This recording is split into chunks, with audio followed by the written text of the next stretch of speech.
Como escrever sobre qualquer tema da redação? Outro ponto. Atrás de uma boa redação existe um excelente rascunho. Existe um excelente projeto de texto. Olha só, eu falo assim com você. Faça um rascunho. Olá, rascunho é a mesma coisa que projeto de texto? Gente, algumas pessoas fazem um rascunho já escrevendo mesmo os períodos, tá? Não é isso, não é sobre esse tipo de rascunho que eu tô falando, não.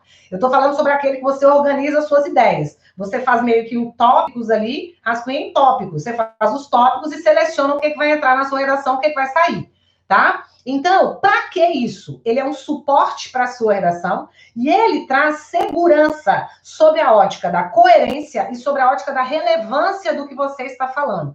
Por exemplo, se você não faz o rascunho, às vezes, quando você está produzindo o seu texto, você fala, poxa vida, eu devia ter colocado tal coisa primeiro e tal coisa depois. Já era, já foi. Enem 2021 tá te esperando, tá?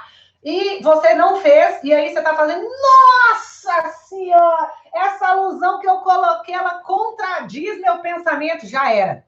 Então, quando você aprende a fazer projeto de texto rapidamente, tá? Esse é um dos pontos-chave do meu método de redação para passar. O que acontece? Você ganha muito em coerência, em sentido, em estar tudo amarrado, e você ganha também numa coisa que se chama relevância de ideias. Você acaba selecionando só aquilo que de fato tem impacto, tá? Você consegue ver a sua redação ali antes de a sua redação acontecer, tá bom? Ô, Lara, como que eu faço isso? Vamos lá, como que você faz? Primeiro você escreve o tema da redação, tá? Depois você circula as palavras-chave dessa redação. E agora, meus amigos, quem saiu dessa live vai se arrepender, porque o que eu vou ensinar para você aqui, bebê, você não vai achar isso escrito em livro nenhum, tá? Em livro nenhum. Olha só. Eu vou fazer para você aqui como se eu fosse você, tá? Eu cheguei para fazer minha prova e aí o tema estava assim: o empreendedorismo brasileiro em tempos de pandemia, tá bom? Em tempos de pandemia ou em tempos de coronavírus. Eu cheguei lá e estava isso escrito como tema. O que eu tenho que fazer primeiro?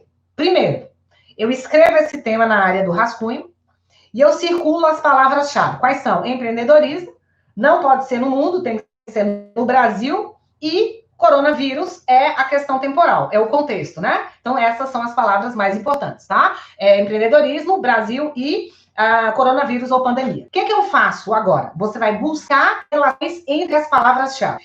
Como que você busca relações entre as palavras-chave? Você vai checar se aquelas palavras-chave ali têm uma relação entre elas ou não. Sempre tem. Sempre tem. Ou no sentido positivo ou no sentido negativo.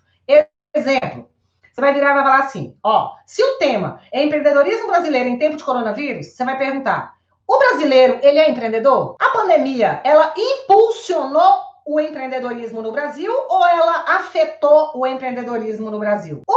No Brasil, existe um empreendedorismo? As pessoas estão empreendendo mais em tempos de coronavírus ou elas estão empreendendo menos? Tá vendo? Você já consegue perceber uma relação. Deixa eu te falar. Quando você faz isso, sua tese já sai pronta. Sua tese já sai daqui. Outra coisa, você vai descobrir quais são as ideias comuns defendidas nos textos motivadores. Por exemplo, qual que é a relação? O texto 1, ele vai trazer um posicionamento sobre empreendedorismo. O texto 2 vai trazer, o texto 3 vai trazer, o texto 4 vai trazer, tá? Você vai perceber o seguinte, entre o texto 1, existe alguma relação?